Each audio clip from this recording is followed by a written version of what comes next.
Hey everyone, how are you? My name's Mia Park, and this is my interview series called In Response Interviews with Intriguing Internalizers. I started this series this year. It's September 14th, 2020, in response, in my own way, to the COVID-19 global health pandemic, and definitely in response to the global awareness of racial injustice and the fight for that. So there's a lot of outside stimuli. We could even talk more about things about global warming, and we've got a very important political race coming up soon in America. So there's a lot of pressure from the outside world to us. So I have the honor to speak live on video on my Facebook and YouTube, and this will soon be a podcast, to people who I think are really important and interesting and doing great work in their own way, in their own worlds. And so I'm excited to introduce Ji-Hye Kim. Yay! And Ji-Hye is now executive director of Can Win, which is a survival advocacy group in Chicago that brings awareness and tries to prevent domestic violence against Asian immigrant women or Asian women. It started out as a Korean American women's group. So Can Win started out as Korean American Women in Need. So the acronym kind of put together Can Win. But I'll just say, if I may, I've been volunteering at Can Win for, I think, over 20 years in different capacities. And as a yoga instructor, I was there. And I noticed, and I'm sure Ji-Hye can talk to that, that women from different Asian countries were being brought to Can Win. And I'm so glad Can Win was there for that need, but it's unfortunate that there was a need for Can Win. So in response to that, and there are other women of color that participate in Can Win's programming, Can Win went from being Korean American women in need to just becoming Can Win to adapt to the change. So that's a little explanation of the organization, and I'm so excited to introduce Ji-Hye. Hello. Hi. Hi, Mia. Hi. Is there anything else you'd like people to know about you? Me, I am a 1.5 Korean immigrant woman with short hair and short height, and a mother of two very young children, 5 and 19-month-old. And I became the executive director of Canwin in March of this year. And we had our 30th anniversary success. What a success. And then, like a few days later, we all went into quarantine. So, yeah. Yeah, I know that. Yeah. So Gia, can you explain what 1.5 generation means to people who don't know? Sure. I don't even know if I know the correct definition, but I define it as, um, people who were not born here, but came here when they were, younger than like a tween age, younger than tween. Yeah. So I came here when I was 10. Yeah, I feel like 1.5 either might be mostly a Korean thing or maybe an Asian thing, because like I rarely hear other immigrant groups talk about 1.5, but among Koreans, we talk about it all the time, right? So yeah, I Oh, agree with you. 1.5 to me means if you're an immigrant around tween age or younger. So in case okay. people don't know. Um, so what Thanks for that. All right, let's hear, what's this outside world for you like? And then what's your internal response to that? So outside world right now is home and home, just being home all the time, but also working a lot and taking care of kids, and yeah, just a lot of busyness that I didn't expect so much going into completely almost completely remote work. But yeah, I mean, dealing with domestic violence and sexual assault arise in that in the age of COVID, and people having a lot of like different emotional, psychological um, impact. That's really influencing a lot of work that we do. And keeping us very busy. Yeah. Yeah, thank you so much for your service. And oh, we should mention that you've actually been a part of Kenwin before you were executive director. Yeah, for 10 years. It's pretty Yeah, crazy. you were, what kind of, like, how did you, well, actually, sorry, I'm getting ahead of myself. I'm so excited to talk to you. Oh, I'd love to hear what your internal response is to what you just said was your outside stimuli. Internally, I can't be as reflective as I wish I could, because of all these like different um, urgent needs that are happening, and also taking care of our kids who are very young and trapped at home. All of that is, yeah, I wish I had more time to like internalize and reflect on what's going on. But yeah, the sense of urgency is sort of like driving everything that I feel like I'm doing. But I wish I had time for yoga. I wish I had time for Tai Chi. To be able to really think thoroughly and then respond thoughtfully to what's going on. But we're doing our best. I hope I'm doing my best. I have no doubt in my mind that you're doing your best. I think that, you share with the rest of us this like life is weird now, but you have a family, which adds a different level of pressure. And then, working a nonprofit is its own type of pressure, but especially working as a domestic violence survivor advocate, executive director, that's a lot. Um, Mhm. so I know you said that you wished you had like more internal practice to maybe be able to process things, but I think you're doing great. So what is it in you that's keeping you going, working at CanWin now under these conditions? Well, I've been here for 10 years, and I think I've gotten the practice of responding to crisis situations, because literally, like, I started as a volunteer too. And um, like, first day of volunteering, they asked me to like go meet a survivor somewhere without any training. Now we do better training, but before that it was like you go out there, meet that person and help them. And I was like, okay. You just jump right in and literally just respond and really try to help people get stable and safe, and try to like empower themselves to build build lives for themselves. And I think that has trained many of us at Cameron to really like delve straight into this COVID-19 pandemic, and really just check in with all of our clients, consistent check-ins, and any of our new callers, responding to their needs right away. So in a way, we practiced dealing with crazy situations and unsafe situations.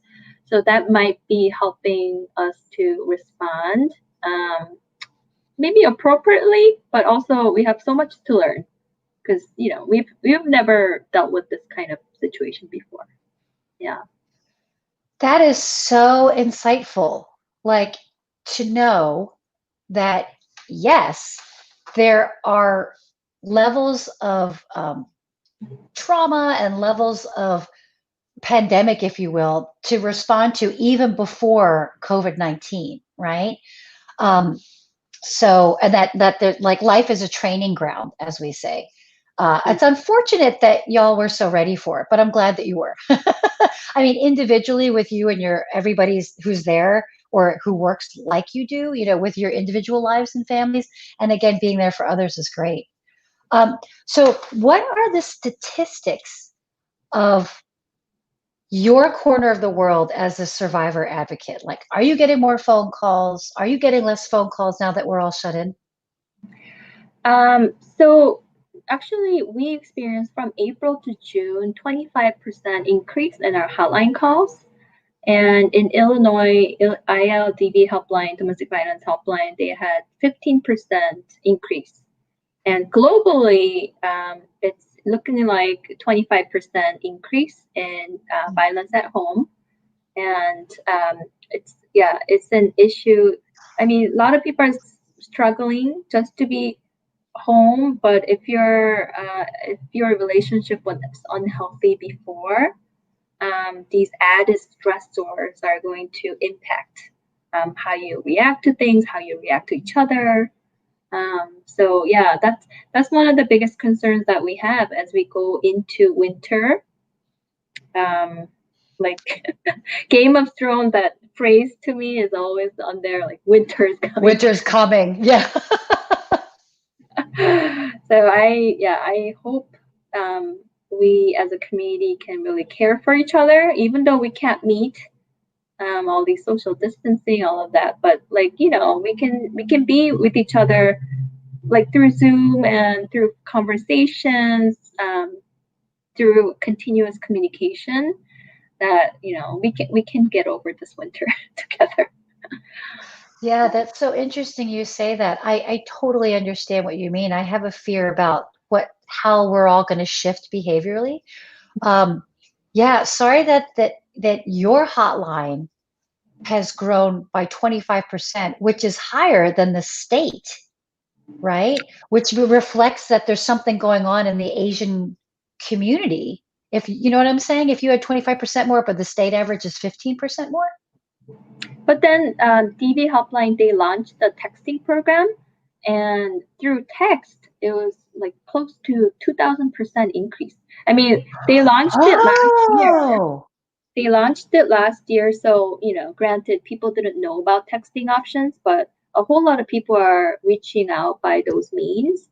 And because if you're home and it's unsafe for you to like pick up a phone, it might be safer to text. So we're also kind of like thinking about those strategies.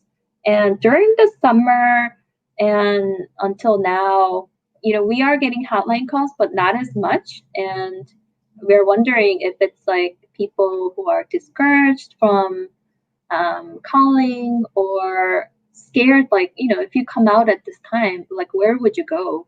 Even like shelters with social distancing measures, it might, if you, especially if you have kids, I don't know how safe you would feel going into a shelter with like bunch of people that you don't know, when coronavirus is like all over the place. So there are much like barriers are higher and very new, like things that we haven't even thought about before, for survivors. So we shall see. We shall see what fall and winter is going to look like. Yeah, a lot of people are going to need help, but a lot of people also have difficulty reaching out. hmm. Wow, this is very real talk. It's good for people to know this. So, I want to, I'm so curious about you, but I also want to take this opportunity to talk to you to educate others. So let's start with you. How how do you feel like, well, I don't want to disrespect you. I want to ask how you feel like you can personally help, but you are personally helping. I mean, you're running this nonprofit organization. Like, I guess internally, do you feel like connected to your clients, or do you feel connected to the cause? Like, what keeps you, helping the survivors in that way? Does this make sense? I hope. Yeah. Well, I don't think I would be here for more than 10 years if I didn't feel connected to the cause. Um, I've always wanted to work in like social justice field. Growing up, I think I heard about my grandmother always like caring for other people, and my mom had lost her mother at age 5, but always remembered that part of her grandmother. And I think that really inspired me to see like, like our community moves together, and like what my role would be in the community. So yeah, I've always been interested in this type of work, but then it was first time in Canwin as I volunteered to have a taste of that in the immigrant community, and then also connecting to gender, you know, um, for marginalized genders. And that really appealed to me. It was like, oh, I'm seeing like all my friends' stories here, my sister, my mother, my aunties, and our stories are all here at Canwin. And yeah, I felt really connected that way. And working with our clients, it just, feels like a family here. Even though, some of the issues can be very difficult. I think you can, talk about that too, how it really feels like sisterhood and siblinghood here. And just to be able to connect so deeply in that way, it's really addictive. So that makes me like not want to go elsewhere. So maybe that's why I've been here so long. Wow, that's amazing. Thank you for that. What you said about the connection with people, despite or maybe inspired by how intense their domestic violence survivor stories are, it is addictive in a way. And I think for me, why I've been volunteering there for over 2 decades, I think that the addiction is, or addiction if we call it, is that ability to deeply connect with ourselves and with other people. Mm-hmm. um, I think that in my generation, violence, domestic violence in Korean households was like normal, like "때려," "맴매," you know what I mean? Like whatever degree of like, I'm going to hit you because you're naughty. But, like you talk about your elders, my mom talks about they were still hit really bad in school if your uniform was the Piano. whole thing. Exactly. So, like this kind of physical discipline, right? Piano lessons, if you didn't practice well, they hit your fingers. That's not unique. But in the Korean tradition in America, I think as immigrants, at least my parents definitely carried that over. So it's interesting what is defined as cultural and how we actually need to shift that, despite if it's, oh, this is ancient culture. It doesn't mean it's good. It just means that people did it for a long time. That's so true. So anyway, just to give a backstory with that. So if people feel like they want to respond and help in the struggle against domestic violence, what do you suggest for them? Um, I mean, there's like we can do like 5 hour workshops on that. But we do have a workshop called Peer Advocate Leadership Program, and it really teaches just people out and about, like everyday people, how to talk about this issue, because a lot of people still feel uncomfortable talking about it, and it is a very sometimes it can feel very private, like very extremely intimate detail to share with somebody. And if somebody does reveal to you what they're going through, you might know how to respond, or you might feel scared to say something wrong, to like turn them away. So in our education, we teach people how to respond when somebody reaches out in a very like supportive, loving way, and not feel pressured to be like a saver, but then connecting people to other resources and options. So really creating that kind of like community accountability, community empathy.